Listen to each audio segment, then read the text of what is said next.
have some information today about how we will further support our shelter system and those experiencing homelessness. The City of Hamilton has identified 3 sites that will operate as an isolation site for shelter residents and homeless and street-involved individuals who are experiencing symptoms of COVID-19. There are 3 different sites so that we can serve different demographic segments of our community: men, women, and children, and families. Each site will provide emergency shelter and essential provisions for individuals and families that have been assessed and require isolation. These are not regular shelters. They will not provide regular shelter services, and individuals experiencing homelessness and requiring shelter are asked to continue to approach the shelter system as normal. We're working with our shelter providers and healthcare providers to understand how to best assess individuals who are homeless and require that isolation and require further health supports. And I've been really impressed by the way that our agencies have come together, and also some groups such as the Shelter Health Network, who are offering their expertise to help us provide the best care to those who are extremely vulnerable.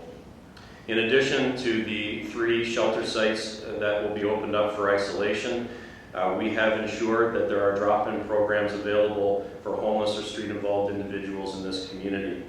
Wesley Center recently announced that they will continue to operate at least through to the end of June at their location at 195 Ferguson Avenue North. Today, I authorized the extension of Willows Place and Carol Ann's Place for an additional month to the end of April, and we will again reassess it in April, so that for women there are drop-in programs available.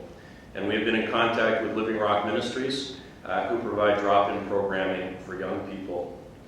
These centers will have a priority placed on access to hygiene, toilets, and showers, so that individuals who require those services have places to go, even if they're not in the shelter system. So they are all recreation facilities. They are all in the lower city. They're not shelter facilities, so at this stage I'd like to keep it at that stage for us, because A, I want to get them set up tomorrow, make sure they're actually operationally feasible. B, we're not going to be publicizing the addresses of them, because these are referral-only sites. We will work with transportation with the shelter system. If you are homeless, if you are experiencing homeless, if you encounter someone who is experiencing homelessness, they need to first go to our existing emergency shelter system. These are being set up to support the shelter system. We've had 2 meetings with them in the last 2 days, and in both cases they've said they are significantly constrained in terms of their ability to isolate people within the shelters. And obviously we want to make sure that our emergency shelter system is there for those who are well, and continue to provide services to those who are homeless.